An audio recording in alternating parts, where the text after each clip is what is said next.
está ouvindo Lambesgoia Cast.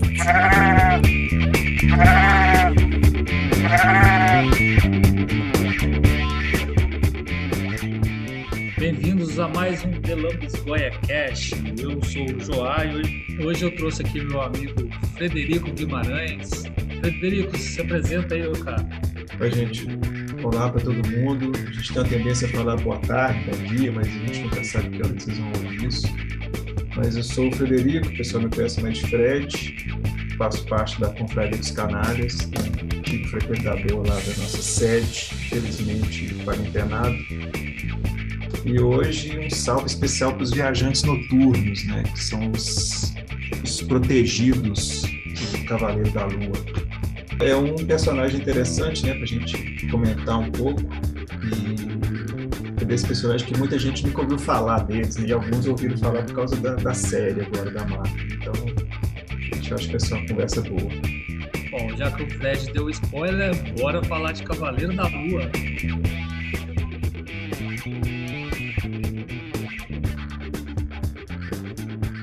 Fred, aproveitando o gancho que você deu aí, né, que é o Cavaleiro da Lua, vamos dizer, um personagem obscuro da Marvel, né, praticamente do segundo, vamos dizer, segundo, terceiro escalão, porque não é todo mundo que conhece, né, e até um personagem relegado a edições esporádicas de vez em quando, assim. Mas eu já vou começar chutando a porta com a polêmica máxima do personagem, né? Cavaleiro da Lua é o Batman da Marvel? Pois é, né? Essa é uma pergunta massa, né? Porque vira e mexe ela aparece, assim, especialmente para quem é fã do Cavaleiro da Lua, né? E é interessante porque, do ponto de vista da vestimenta, ele é o contrário, né, do Batman. O Batman é todo de preto e o Cavaleiro da Lua, ele é todo branco. E é curioso, inclusive, porque na descrição dele, nos quadrinhos, nos clássicos, né, nos primeiros, ele é falado assim, o Cavaleiro da Lua com sua vestimenta branca e preta, mas você só vê o branco dele. Eu nunca entendi muito essa parte do preto. E aí, na versão mais nova que saiu dele, ele tem umas partes do uniforme pretas, e ficou muito legal, e é diferente do outro. Aí eu não sei se é uma referência, isso de ser branco e preto e tal. Mas ele tem muitas características parecidas com o Batman, mas, de certa forma, muitas características parecidas com alguns personagens clássicos, né? Então, ele bom, eu vou falar mais detalhes dele, mas em relação ao Batman, ele é rico, tem uma mansão e tem um mordomo, vamos dizer assim, mas que a gente conversa mais sobre isso. Mas, assim, para nisso, sabe? Porque se você for pensar bem, pô, o Tony Stark é rico, tem uma mansão, né? Você sai pegando vários personagens, os caras são ricos, moram numa mansão também. Mas eu acho que a relação mais com o Batman que tem é que os métodos do Cavaleiro da Lua são bem violentos. Inclusive, ele é mais violento que o Batman, por incrível que pareça. Porque em algumas edições até, e isso gera, às vezes, uns conflitos com outros personagens da Marvel, ele mata. Então, o Cavaleiro da Lua, ele entende que, se for necessário matar alguém para resolver o problema, ele mata. Não que ele use isso sempre, assim, vou matar todo mundo que eu ver na frente. Não, mas ele tem essa linha de não tem aquele código de honra de heróis não matam. Então, eu acho que ele é meio que um Batman que se assume vigilante mesmo. Ele é um Batman que fala, eu sou doido mesmo, eu bato mesmo, se precisar eu mato. Eu acho que é bem isso, sabe? Se o Batman talvez não tivesse sido criado naquela era dourada e tal, talvez o Batman fosse meio parecido com o Cavaleiro da Lua. E como é que surgiu o Cavaleiro da Lua, Fred? É curioso isso também, né? Que o Cavaleiro da Lua, ele não surge como um personagem principal, ele surge numa edição até de um personagem desses mais antigos da Marvel, que era um lobisomem, né?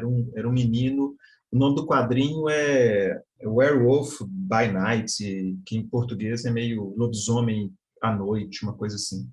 E ele surge contratado por um comitê. Esse comitê queria matar esse lobisomem. Então, ele surge, na verdade, como não um vilão, né? Porque o próprio lobisomem era um anti-herói, né? Então, ele surge como alguém que vai resolver o problema. O comitê a gente pode até colocar como vilões nessa história, porque os caras, eles queriam que o lobisomem morresse, porque estava interferindo nos negócios deles, né? Mas ele surge nessa toada, sabe? E aí ele participa de 2 edições e ele se redime, né, no final da segunda edição, porque ele captura o lobisomem, na verdade, e leva lá para o comitê, e lá ele está preso e tudo, ele fica meio chateado com aquilo ali, e tal, está preso, está sofrendo, então também vou chutar o pau da barraca. Ele solta o lobisomem, eles fazem um escarcéu todo lá, e nessa ele meio que se redime, né? Claro, ele não fica amigo do lobisomem, porque o lobisomem continua atrás dele, mas eles enfrentam o comitê e ele rouba, né? Ele pega essa grana, tanto que o comitê tinha pago para ele, como também uma outra grana que tinha lá. E aí, beleza. Só que o personagem fez sucesso. E aí ele tem mais uma edição depois, que também não era um quadrinho próprio dele, mas aí ele já aparece numa outra pegada, que é engraçado que ele tem uma série, é como se fossem vários retcons, sabe? É curioso isso. Mas aí, continuando nessa outra aventura dele, que aí a gente pode dizer que é a primeira aventura original, assim, do Cavaleiro da Lua, aí ele já é um vigilante, entendeu? Ele já é um vigilante. É interessante que, e aí que são engraçados os retcons da Marvel, é interessante que, quando ele vai enfrentar o lobisomem, eles justificam aquilo tudo, né, a roupa branca e tal, porque ela é revestida de prata, que justamente é o metal que é ruim, né? Que é o único metal capaz de afetar um lobisomem. Então, por isso que a roupa dele é branca, é como se fosse uma armadura toda de prata. E ele tem os batirangue dele são uns coisinhas, umas lâminas em forma de meia-lua, sabe? E tudo de prata. Então, eles justificam que ele é prateado por causa disso.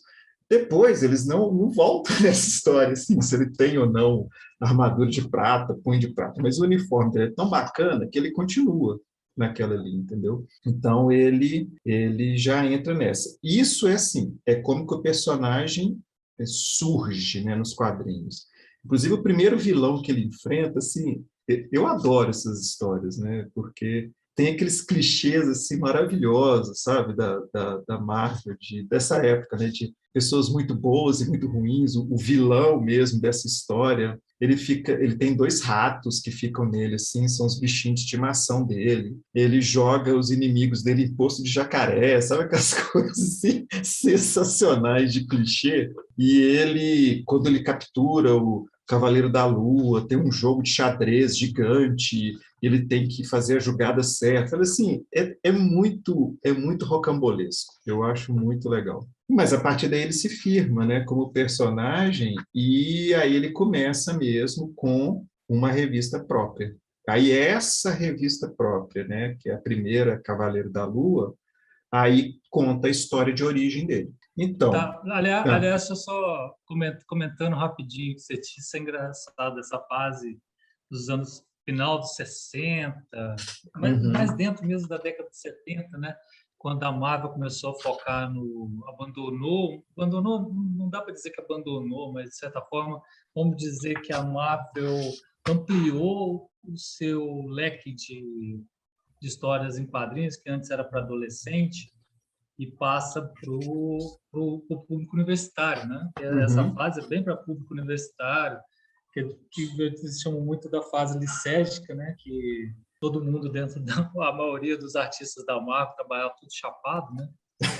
E que é divertido, assim, que o Grant Morrison nos Superdeuses, a maneira como ele escreve é interessante, que ele fala assim, a DC, a proto-DC, vamos dizer assim, inventou uns gibis que criança consumia. O Capitão Marvel, ele vai fazer exatamente o que as crianças queriam consumir. E fica nisso, depois que vem o Código de Authority, né?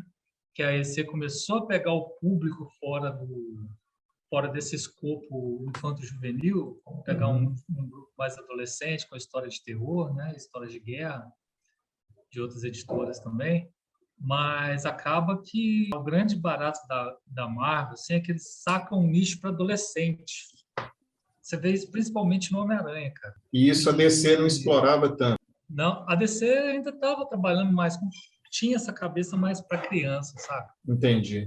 Acho que não é nem... Não vou dizer nem que tinha uma cabeça mais para isso, mas eles não sacaram que o público... Sabe aquela coisa que tinha que estar ganhando, você não mexe? Uhum. Então, eles têm o público deles, que era um público que estava diminuindo muito também, tem que se dizer isso, mas era voltado para um público infantil. Você vê, a Era de Prata são as historinhas bobas, Sim, sim. e, né, aquela coisa, o Batman 66 estava explodindo com as histórias mais inocentes, entre aspas, né? Não tem nada de inocente naquilo, estava tudo disfarçado lá, cheio de piada para adulto, um programa para criança, que fazia parte do sucesso deles, né? E o grande lance do Stan Lee, cara, com o Jack Kirby lá, e essa é a parte que você tem que dar valor para o Stan Lee, que o Stan Lee sacou que vão vender para adolescente, sabe? Vão buscar outro público. Bombou de vender, né? E depois falou, o público adolescente cresceu, 15 anos depois, vão vender para os universitários. Uhum. Aí vem a DC só volta a chamar muita atenção mesmo quando ela saca que vão vender para adulto. E aí a Marvel ficou para trás, que é quando o Alan Moore entra e na sequência vem o Sandman, daqui a pouco vem a Batman, né? Bom, mas voltando lá, o que você conta aí da origem? Tá, até só para dar uma contextualizada, né, nessa história que você contou, que é bem isso, né? O Cavaleiro da Lua, a primeira aparição dele em 74, no Lobisomem, né? Aí ele tem essa edição especial que eu te falei, que é um Marvel Spotlight, que ela é de 76, se eu não me engano. E aí você vai ter a primeira edição do Cavaleiro da Lua mesmo em 80. Então você já vê que já é bem tardio, né, quando ele aparece. Bom, eu tenho uma história engraçada, né, em relação a quadrinho de herói, que eu não curtia muito. Eu cresci lendo muito Disney, principalmente Turma da Mônica, né? Eu adorava Turma da Mônica.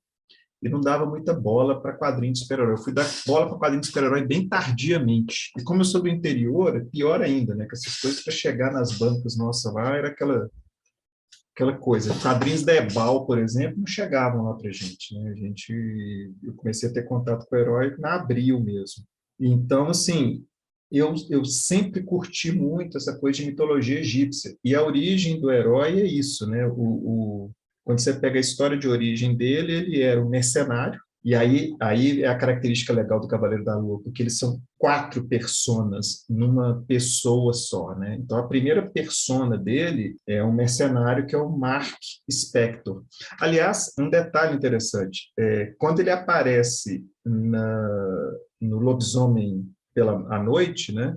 Ele é Mark com K. E quando ele se torna um personagem independente, ele se torna Mark com C. Sabe lá Deus porque que eles mudaram a grafia do nome. Mas na história de origem, o Mark Spector, ele é um mercenário, um cara que passou por várias guerras e tudo, e ele está fazendo um trabalho na África com um sujeito que assim, é aquelas coisas também super ultra estereotipada, né? É um assassino que o rosto dele tem uma caveira tatuada e tudo mais. E ele tá lá, né? Tem uma moral assim meio ambígua, né? Que no meio do caminho ele tá chateado porque está sendo uma carnificina, que o cara tá fazendo aquela coisa. Estados Unidos, né, fazendo coisa na África, que era um tema também comum na época. E aí, no meio do caminho, surge um arqueólogo, né, porque na cabeça desse pessoal a África é isso, né, só tem arqueologia, tem coisa para ser roubada e tem, né, um monte de guerra. O povo não enxerga mais nada lá além disso. Esse arqueólogo está lá, esse assassino o nome dele é Bushman, esse assassino está lá para poder roubar essa coisa e tem o arqueólogo pai e a filha dele. E esse arqueólogo vai para matar o Bushman, o Cavaleiro da Lua avisa o Bushman, assim, né, para não matar, e o Bushman vai lá e mata o cara, mata o pai. E ele fica puto, né? Falei, pô, mas como assim, né? Eu te avisei, mas é assim, esse povo tem que morrer, é o vilão ruim mesmo, sabe? Aí a filha do cara tá puta com o Spectre, que viu toda a cena. Eu sei que, resumindo a história, o Spectre tem lá uma crise de consciência, vai para cima do vilão e ele é abandonado para morrer no deserto. Fala assim, que é engraçado, né? O vilão mata todo mundo. Mas ao invés de ir lá e dar um tiro no Mark, ele abandona o cara para morrer no deserto, né? Aquelas coisas bem típicas mesmo. É interessante que nessa época também aparece o primeiro grande assistente dele, que é o francês, né? Jean-Paul Gauchin, nome bem em francês mesmo, mas ele só chama o cara de francês, que é um piloto de helicóptero. E aí o Mark é abandonado para morrer no deserto e tal. Claro que ele chega lá no templo que o pai e a menina estavam investigando e ele é dado como morto, né? O pessoal encontra ele lá e ele está morto no templo. E no templo tinha uma estátua do Khonshu, que eu vou falar mais dele depois, que é um deus grego, desculpa, um deus egípcio, e ele é o deus que, além de ser o deus associado à cura, ele é o deus associado à lua também. E ele é o deus que guia os viajantes à noite, sabe? É um deus que cuida das pessoas que viajavam à noite. Lembrando que no deserto, né, viagens à noite são muito mais frescas do que durante o dia, então algumas caravanas faziam esse tipo de viagem. Eu sei que ele está parado na frente da estátua e aparentemente ele volta à vida. Isso é sempre muito questionado ao longo, assim, se ele realmente reviveu, se ele estava semi-morto, vai e vem na história dele. Isso. O que interessa é que ele fez aquilo, o Khonshu tinha um manto branco, e aí ele pega esse manto e sai para atrás dos outros mercenários, né? Do cara lá e tudo. E aquela história, salva todo mundo, a filha do arqueólogo é a Marlene, e, claro, ela vira a mocinha da história e ele vira o herói da história. Então, resumidamente, é isso. Então, Khonshu deu esses poderes, deu a vida de volta para ele, mas ele não tem nenhum poder especial, ele tem treinamento. E ele é um atleta e tudo mais, é treinado em várias artes, mas é bem Batman. Sabe aquela coisa bem Batman mesmo, treinado em tudo quanto é arte marcial, é habilidoso nisso e naquilo. Só que aí que é interessante, porque aí a história começa a ficar mais elaborada, porque o que acontece? Nesse retorno, o que acontece? Aí que começa os retcon da Marvel, né? Porque pela primeira aparição dele, ele era um mercenário que foi contratado para matar o lobisomem e fica rico a partir daí. Nessa primeira aparição, ele não se explica para ele, aliás, não, fala que ele adquire a fortuna através da malícia dele em Wall Street, ou seja, ele consegue manipular o mercado de ações e fica rico, como se fosse algo realmente muito fácil de ser feito, né? Mas, mais para frente, quando eles recontam a história dele, na verdade não recontam, né? Numa edição mais para frente, o comitê lá volta, né, que tinha contratado ele para matar o lobisomem, volta para se vingar dele. E aí, a história que eles contam o francês, o Jean Paul, ele estava disfarçado no comitê, então aquilo tudo era uma armação. Ou seja, a primeira vez que eles contam, ele era um mercenário. Na segunda vez, não, ele não era um mercenário. Na verdade, ele sacava o que estava rolando lá, ele estava investigando aquela quadrilha, aquele comitê, e é por isso que ele ofereceu esse serviço. Então, era tudo um disfarce. E ele fica rico com essa grana que o comitê passou para ele. Então, fica esse vai e vem, sabe? Como que ele ficou rico e se realmente é verdade ou mentira o lance do comitê. Mas o grande barato é que, além do milionário, ele... Então, agora você já tem a terceira persona, né? Porque o Cavaleiro da Lua, que ele incorpora ao assumir o manto de Khonshu, é a segunda persona. A terceira persona é esse milionário, que é Steve Grant, o nome desse milionário. E aí, ele assume também uma quarta persona, que aí que é legal, que chama Jake Lockley, que é um motorista de táxi. Então, o que rola? Ele não é mais mercenário, né, porque ele abandonou essa coisa, mas é a persona original dele, o Mark Spector. Ele se torna um milionário, né, então ele vai assumir a persona de Steven Grant. E, para poder obter as informações na rua, ele assume essa persona do Lockley, que ele é um taxista de Nova York. Então, o grande barato é que você vê, enquanto o Batman tem que ser Bruce Wayne e Batman, ele tem que ser 3 pessoas ao mesmo tempo. E ele fica lidando com isso de umas formas muito interessantes. E a Marlene, que é a filha, né, do arqueólogo, que ele volta com ela, também assume o papel. Ela vira, né, a amante dele lá, eles estão morando juntos, mas ela também começa a treinar, ela tem uma participação ativa nas histórias, então ela não é só uma mocinha inocente, sabe?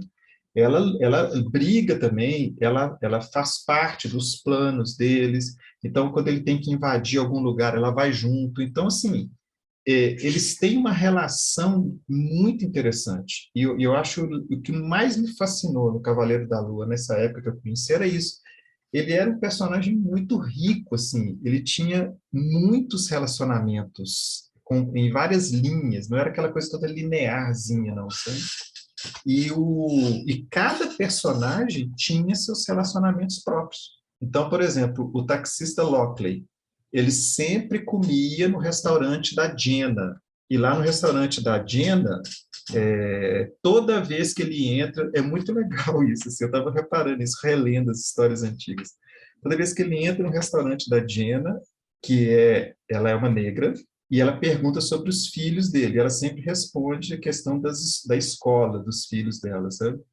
Então, aquela coisa do Stan Lee, né, de não ter tanto essa separação, né, entre os personagens, então a relação dele com ela é super de boa, ele está sempre comendo lá, e lá na agenda também tem um personagem muito interessante, que é o Crowley, que inclusive eu não sei se o nome é por causa, né, do feiticeiro, né, que inclusive da questão do Sandman, Crowley, que é um vagabundo, assim, ele é um morador de rua, né, no quadrinho, né, então ele é tratado como alguém um vagabundo mesmo, que fica lá naquela coisa, mas basicamente ele é um morador de rua, e toda vez que ele é desenhado nos primeiros quadrinhos, tem umas mosquinhas voando em volta dele, tipo assim, ele é fedido, mas nunca foi um obstáculo, assim, ele é meio que o informante do Cavaleiro da Lua, né, que ele não sabe, ele vai saber só depois disso, mas ele é informante do Lockley, do taxista, então ele que dá as dicas das coisas. Então, assim, você cria uma dinâmica que cada uma das personas dele tem seus relacionamentos próprios, né? E só a Marlene e o francês e um mordomo que ele tem, que é o cara que fica pegando o táxi dele, levando para um lado e para o outro, quando ele não está dirigindo, é que sabem no início dessa coisa dele. Esse Mister Crowley é referência ao Aleister Crowley, o ocultista? Pois é, eu acho que tem essa relação. Eu até falei feiticeiro, mas na verdade é ocultista, né? Eu acho que tem essa relação, porque o jeito dele, sabe, assim, fisicamente, lembra um pouco as descrições que a gente vê do Crowley, mas não tem nenhuma referência a isso. Eles não falam, quer dizer, pode até ser que tenha uma referência e eu não sei porque eu não acompanhei tanto assim, mas ele tem essa coisa, sabe? E é um cara que sabe tudo, que vê tudo, entendeu? Porque ele está nas ruas e tudo e tal. Então, eu fico pensando se não é uma referência discreta, entendeu? Ao Aleister Crowley mesmo. Entendi. Eu tenho uma história engraçada, cara. Eu fui num show do Ozzy, na década de 90, e tem a música do Ozzy que é dedicada a ele, né? O Mister Crowley, down, down, down, né? Aí, cara, eu lembro que tinha um cara do meu lado, e o cara sabia todas as músicas do Ozzy, cara. Ele cantava todas, todas, todas. E aí, ele tinha uma camiseta do Aleister Crowley. Aí, na hora que cantou Mister Crowley, o cara ajoelhou no chão e ficou com a mão pro alto, assim. Ele perdeu a música toda, cara. Acho que ele ficou esperando tanto tempo que não viu a música, ficou lá ajoelhado, lá não viu nada. Ele estava no Mas e aí, culto do Crowley lá, né? deu curto-circuito no cara lá. Esse é Um bom. curto-circuito místico nele. Não, pois é. É, Aí, ó, e o primeiro nome do Crowley, eu estou recuperando aqui, ó, é Bertrand Crowley. deixa eu te perguntar, essa coisa dele ser multifacetado, né? Que hoje em dia isso é muito forte, essa personalidade multifacetada do Cavaleiro da Lua, hoje em dia é muito forte, é quase como um distúrbio mental dele mesmo, né, cara? Mas na época já era assim, né, essa parte que você narrou agora, ou isso é um retcon atual? esse é um retcon. Na verdade, assim, eu nem sei se eu chamaria de retcon, sabe? Porque eles brincam um pouco com isso na época. Tanto é que, por exemplo, ele chega na mansão, aí a Marlene fica assim, e aí, eu tenho que te chamar de quê agora? De quem agora, né? Aí ele fala, ó, se eu estou na mansão, eu sou o Steven Grant, vamos pegar o táxi, aí agora eu sou o fulano. Quer dizer, eles meio que brincam com isso, sabe? Depois de um tempo, é que isso, inclusive, isso está no cânone do personagem atualmente, ele tem realmente distúrbio de personalidade dissociativa, né? Que é o que o pessoal chama comumente de esquizofrenia, né? Isso é parte do cânone dele. Então, ele teve isso, tanto é que na versão mais, pelo menos a mais atual, que saiu aqui no Brasil, porque parece que teve uma outra coisa depois disso também, eu estava até lendo aqui, que ele até, de 2020, tem um arco de histórias dele enfrentando os Vingadores e tal. Mas o que conta é que ele tem esse distúrbio e acabou que essas personalidades meio que encaixaram, assim, né? Elas não se manifestavam antes. Mas aí, quando ele assume, na verdade, ao assumir várias personalidades, ele estava dando vazão para esse problema que ele tinha, né? Para essa condição que ele tinha. Então, a gente fica meio na dúvida, assim, na época não me parece, sabe, o Joaceli, que tinha essa intenção. Porque o tom é bem... E ele não tem aquela coisa assim, agora eu sou um, agora eu sou outro. Quando você pega os quadrinhos mais novos, isso é muito mais forte, assim, essa separação. Tanto é que a separação, porque nos quadrinhos mais novos ele passa a assumir uma outra persona de cavaleiro, inclusive, né? Ele é o Cavaleiro da Lua e ele também é o Senhor da Lua, que é o Cavaleiro da Lua sem o capuz, basicamente. Ou seja, é mais... E são bem distintas uma persona da outra. Então, eu não acredito que isso fosse intenção na época, é uma coisa que foi explorada depois com o tempo. Tem umas coisas que são legais de destacar, né? Uma delas, por exemplo, é que quando você pega no quadrinho, o primeiro helicóptero que aparece enquanto o Mark Spector ainda era mercenário, né? Na história de origem dele, é um helicóptero em forma de V, assim, sabe? Um helicóptero até bem bizarro, assim, que o francês está pilotando. E depois, quando ele se assume Cavaleiro da Lua e tudo, e com a grana, ele tem o helicóptero mais estiloso que existe, que é um helicóptero em forma de meia-lua, né? E ele tem uma característica muito legal que eles brincam com isso nessa versão mais nova dele, que é aquela coisa da contradição, né? Pô, ele é o Cavaleiro da Lua, ele é um cara que atua de noite, ele enfrenta os bandidos, mas ele se veste de branco, né? E aí, um policial pergunta isso para ele, assim, mas não é meio esquisito? Você vai lá embaixo, é uma hora que ele vai entrar num esgoto lá, né, uma galeria lá para enfrentar o vilão do dia lá. Mas não é esquisito? Você tá chegando e você vai todo de branco, eles vão te ver mais fácil. Eu falo assim, mas a ideia é essa, eu quero que eles me vejam me aproximando deles, sabe? Tipo, é aquela coisa meio que o contrário do Batman, né? Que o Batman, ele põe o terror por não aparecer, né? É aquela coisa... E ele não, ele impõe o terror porque ele quer que os inimigos vejam ele de longe. Ele quer assustar as pessoas, ele não quer pegar ninguém de surpresa. Ele quer mostrar que ele está ali e impor o terror com essa postura dele mesmo, né? Então, isso aí é uma coisa que eu acho... Assim, é uma das coisas que eu gosto do personagem, que ele quebra com alguns paradigmas que são bem clichê e ele vai para uma linha diferente, sabe? Eu acho muito massa isso nele. Voltando ao assunto relacionado ao transtorno dissociativo de identidade que o personagem apresenta, a impressão que se dá é que ele é mais recente, foi explorado de uma melhor forma, até mais realista, mais recentemente. Isso começa com a fase do Warren Ellis? Parece que não, sabe, o João? Essa coisa assim, de explorar mais a loucura dele começa num arco anterior. O que acontece o Warren Ellis, quando assume, eu nem arrisco dizer que ele vai muito para essa linha, não, mas ele começa, como é que eu te falo?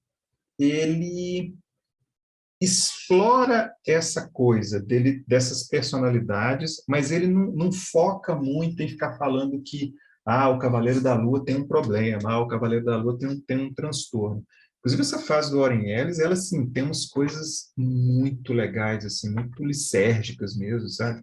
Aliás, uma das histórias literalmente é lisérgica, e ele faz uma mistura que eu, enquanto biólogo, fiquei, assim, meio incomodado, mas eu dou a liberdade criativa do quadrinho, né? É porque ele passa por uma experiência que tem porque na verdade é um cara que contrata o Senhor da Lua para investigar lá uma coisa, porque ele está tendo umas visões numa casa e tudo mais. E aí, desculpem quem não leu essa história ainda, mas dando um spoiler, na verdade tinha um cara morto e esse cara teve um fungo que tomou conta lá do cérebro dele. Então, assim, a explicação que ele dá é que eles estavam vendo os sonhos do cara, sabe? Porque eles estavam aspirando aqueles esporos, contaminava lá a cabeça deles e eles estavam vivenciando os sonhos do cara. O problema é que o nome que ele dá para esse fungo é que não é um fungo, não é um cogumelo, entendeu? É um fungo que realmente afeta as pessoas, que o nome dele é Cryptococcus, e é um fungo que inclusive, tem um histórico de questão neuronal, porque ele afeta mesmo o neurônio, sabe? Isso é fato. Biologicamente falando, é um fungo que afeta mesmo, pode afetar funções neuronais. Mas eles misturam cogumelo, porque esse fungo, na verdade, ele é tipo um fermento de pão, né? Ele é aqueles fungos microscópicos, então ele não veria esse fungo igual no quadrinho. Mas eu achei legal essa mistura, assim, como é que ele pega um fungo que realmente faria aquilo e põe na história. Então, é muito Cavaleiro da Lua isolado, assim, sozinho, cuidando das coisas, sem interagir com outros heróis, sabe? São histórias muito autocontidas, inclusive é uma fase bem tranquila, até para quem quer começar a ler, assim, é uma fase boa de ler. O desenho é maravilhoso, as diagramações são ótimas, mas aí o Warren Ellis começa a flertar um pouquinho com essa coisa da loucura, sabe?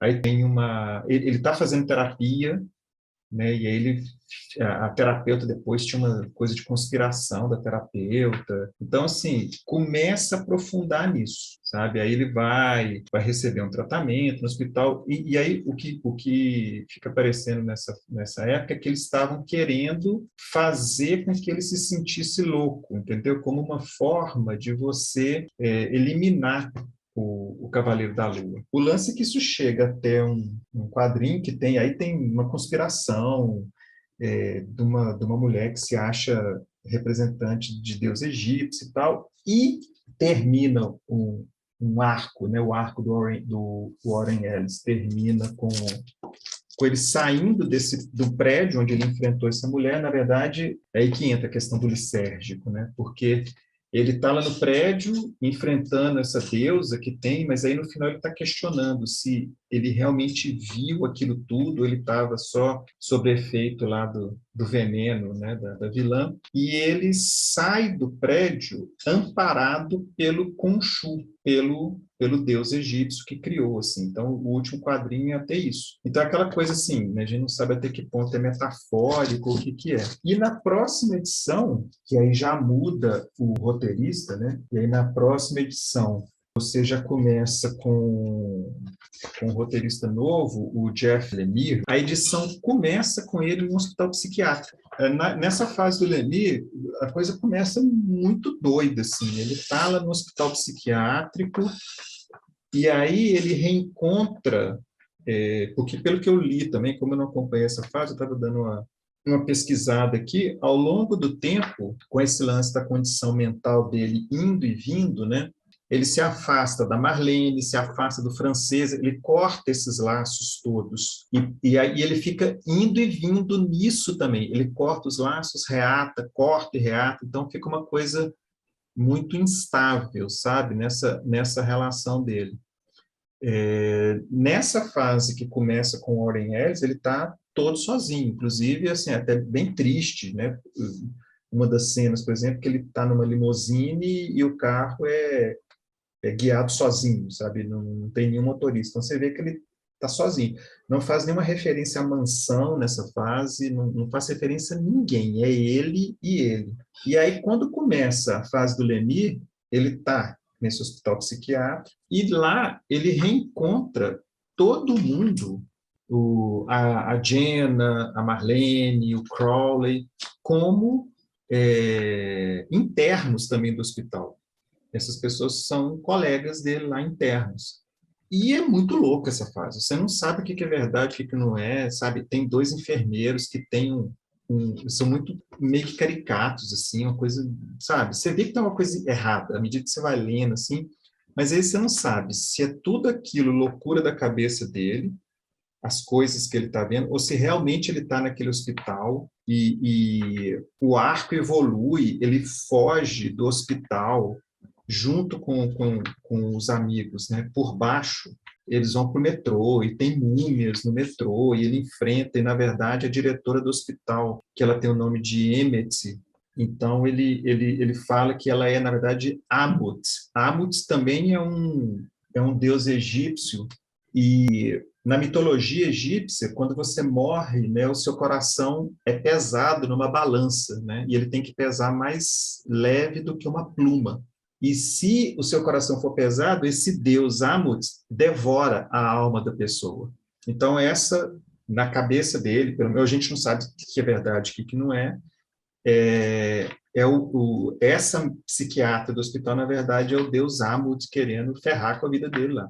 E aí, nessa, ele encontra o Khonshu e sai em Nova York, tem uma pirâmide gigante no meio, a cidade está cheia de areia.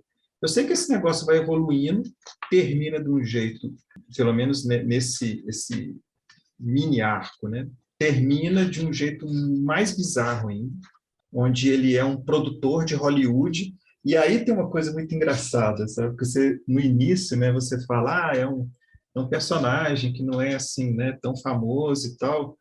E aí tem uma fala dele muito engraçada, assim, que a gente fica na dúvida se é uma quebra de quarta parede, ou qual que ele fala assim, que eu estou até com um quadrinho na mão, vou ler aqui. Ele está fazendo um filme sobre o Cavaleiro da Lua, e está dando tudo errado lá. Ele fala assim, não devia ter deixado a Marvel me convencer a produzir essa bagunça. Digo, o Cavaleiro da Lua.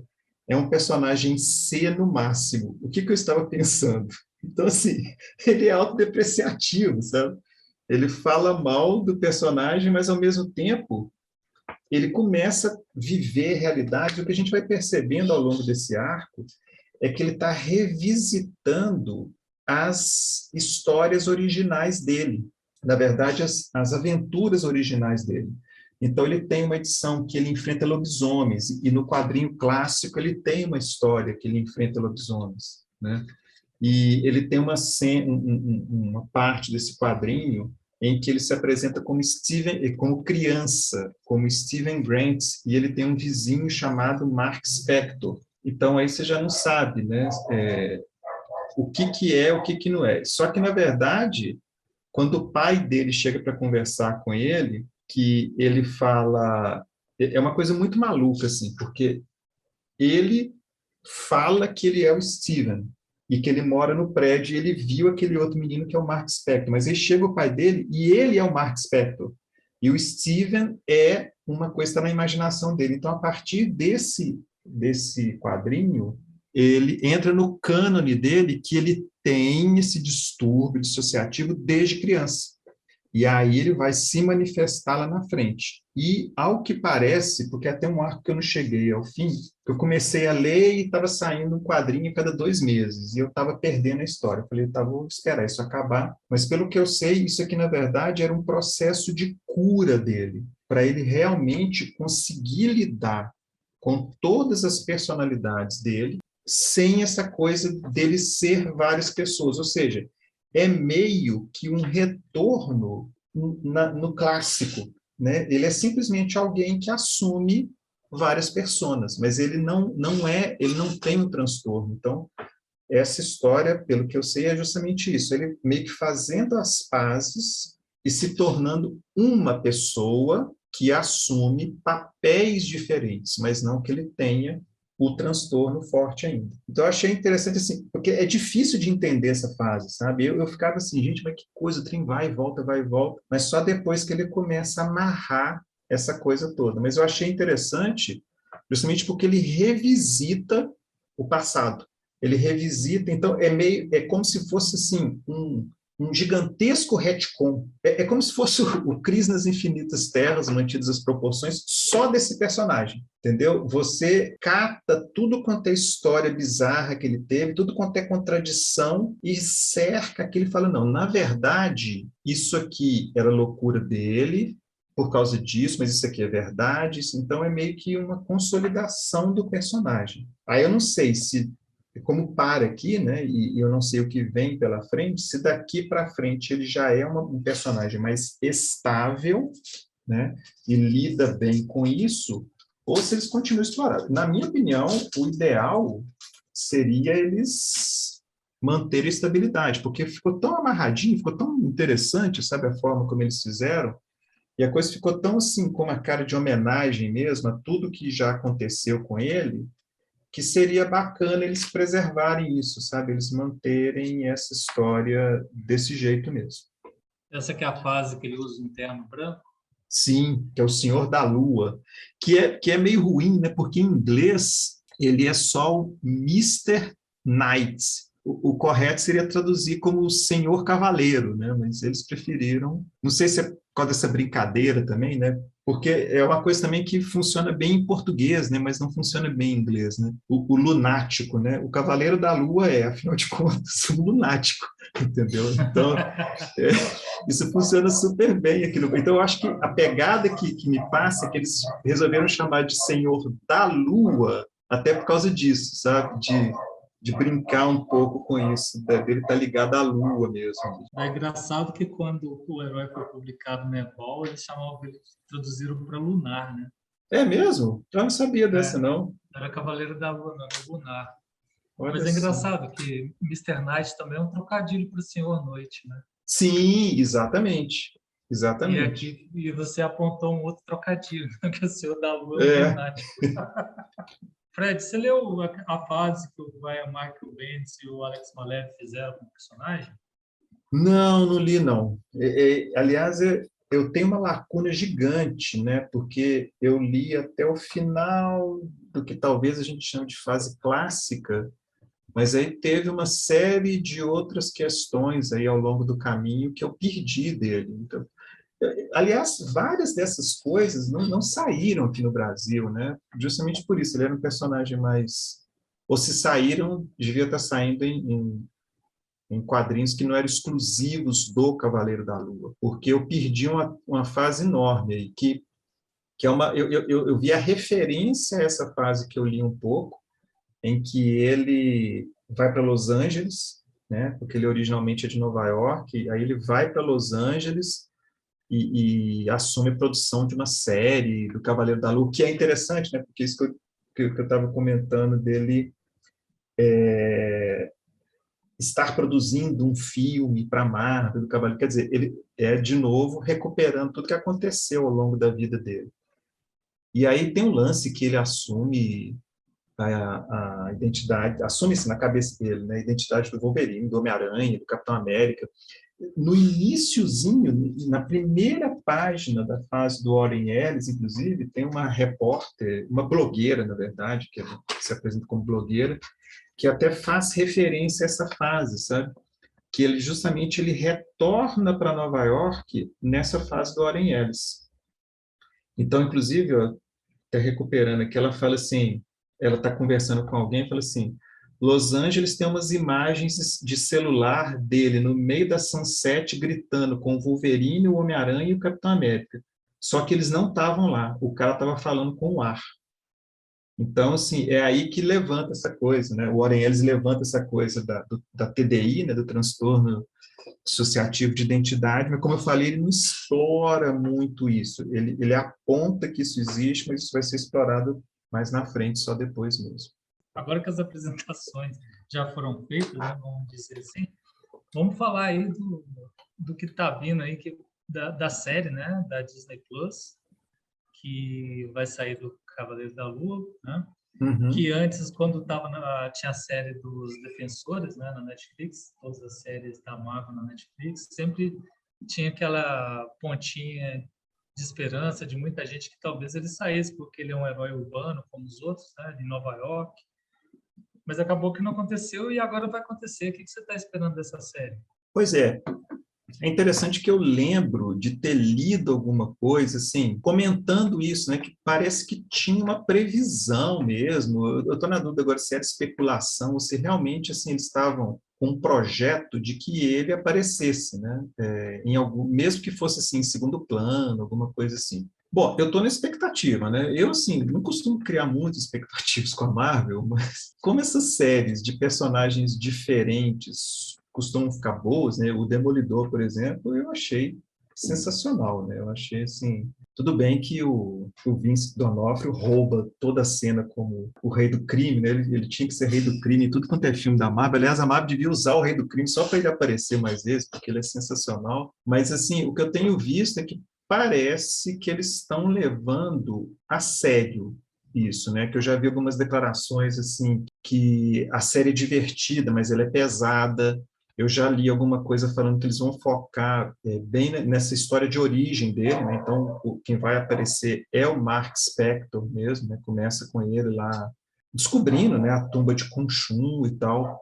Eu li alguma coisa também falando sobre o ator que vai fazer, né, que é interessante, que ele fala que o nome dele é Oscar Isaac, né?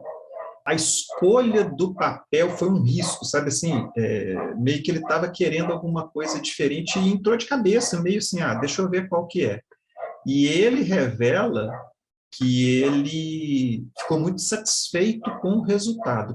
Assim, o roteiro é bem construído, inclusive tem o lance das várias personas, e aí eu não sei, parece, eles não dão muita pista, mas parece que eles vão explorar o lance da TDI, então que eles já vão, assim, já vai entrar como alguém com transtorno mesmo, de associativo, de identidade, então parece que eles já vão ir por essa linha, sabe? E do jeito que o cara fala, assim, ele representa todos os papéis e parece que tem até uma diferença, assim, entre eles e tudo mais. Então, assim, a minha expectativa é que eles respeitem o personagem, sabe? Eu acho ele muito interessante, eu acho que é um personagem, assim, que dá para você explorar de tantas formas e ele encaixa tão bem nesse universo, né? Inclusive tinha gente é engraçado agora, sim, que o povo gostou tanto do Demolidor que tem gente que viu o Demolidor no filme do Homem-Aranha, aí tem gente que fala assim, eu acho que o Demolidor vai aparecer no Cavaleiro da Lua. Todo mundo está querendo que o Demolidor volta, né?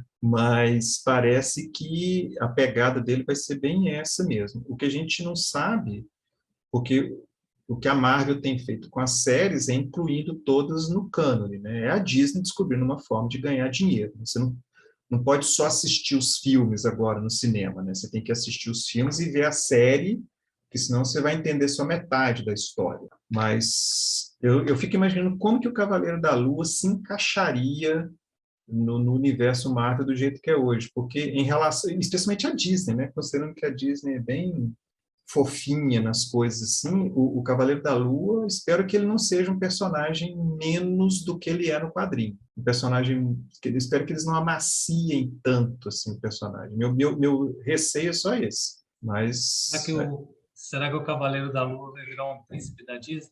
pois é, né? É a pergunta que todo mundo morre de medo, né?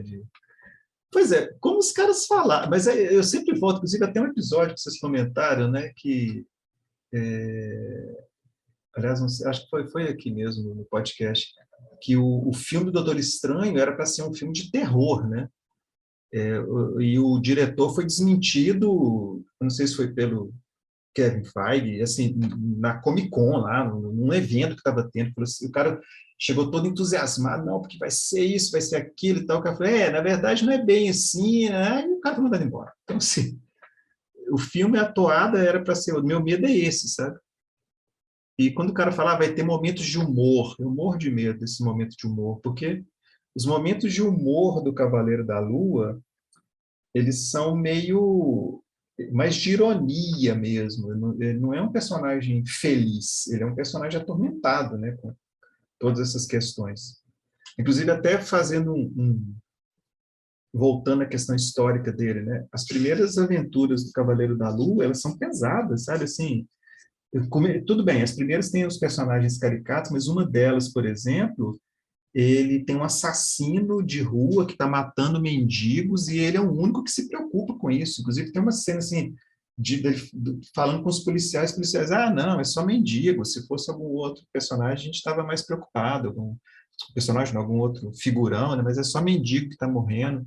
E no final ele vai descobrir que esse assassino é o filho do Crowley, que o Crowley ele tinha grana e começou a se envolver com o jogo e tal, e né, aí perdeu tudo, virou alcoólatra e tal. Então, assim, ele mostrava uma realidade bem crua das coisas, sabe? E os personagens deles eles sofrem, os filhos da Diana estão sempre tendo problema, porque eles são negros. Então, assim, eu tenho medo disso, do que a Marvel faz. Né? Então, eu estou naquele misto, né, de expectativa com receio mesmo. O WandaVision é engraçado, cara, que ele é tão Disney, assim, apesar que ele começa com uma feiticeira, né, que era uma série de TV, mas ele termina muito parecido com o clássico da Disney, que é o Caldeirão Mágico, as duas feiticeiras brigando no meio da rua, né? E a Agatha Harkness, acho que é isso mesmo, o nome Isso. dela, né? Cara, é muito vilã da Disney. Nossa, cara. É assim, é um clichê ao extremo de feiticeira da Disney, né? Da bruxa má, das animações clássicas da Disney. Muito engraçado. E olha que, assim, por padrão Disney, eu achei o final de Feiticeiro Escarlate pesado, assim. Se você parar para pensar, pô, a mulher, ela escravizou uma cidade inteira para criar um mundo de fantasia, que ela podia ter transformado só na casa dela, né? Ela criou uma cidade, ela escravizou uma cidade inteira, ou seja, é punk pra caramba, se você para pensar a bagaceira que ela fez, né, naquela cidade. Pois é, mas isso é conversa para um outro episódio, quem Com sabe. certeza. Se você quer que a gente comente WandaVision, deixa aí nos comentários, quem sabe a gente não faz aí mais para frente. Fred, mas se você tem mais alguma coisa a falar aí do Cavaleiro da Lua? Eu acho que é isso, né? Foi bom, né? Porque para a gente ter essa conversa, eu reli aqui os clássicos e peguei essa fase nova para reler também, e assim, eu vi como realmente esse personagem é legal, sabe? Como que até a origem rocambolesca dele é bacana, sabe? Assim, como é que eles exploraram. E é um personagem que eu queria ver mais, né? Especialmente em quadrinhos. É uma pena que não tem muito alcance, né? Personagem desse tipo, mas é um personagem que eu gostaria de ler mais coisas sobre ele. Me lembrou muito essa fase que foi publicada recentemente também do Punho de Ferro, né? Onde que eles exploram a mitologia de Kunlun lá, que, nossa, é maravilhosa essa fase é um Punho de Ferro assim, na raiz mesmo. Então, acho que o Cavaleiro da Lua merece um tratamento assim também, sabe? Eu queria até ver, né, sobre essa coisa dele enfrentar Vingadores, que aí já começa com as bobagens. É um personagem que vale a pena mesmo. Quem sabe, né, com o seriado, o pessoal não investe, né, porque eu sei que lá fora tem aqueles omnibus, né, dele, às vezes eles trazem alguma, né, uma coletânea deles para cá, vamos ver, quem sabe. Ô Fred, queria agradecer muito aí sua presença aí, sua estreia no podcast, né? Do Lambis Goya Cast. Que volte mais vezes, cara.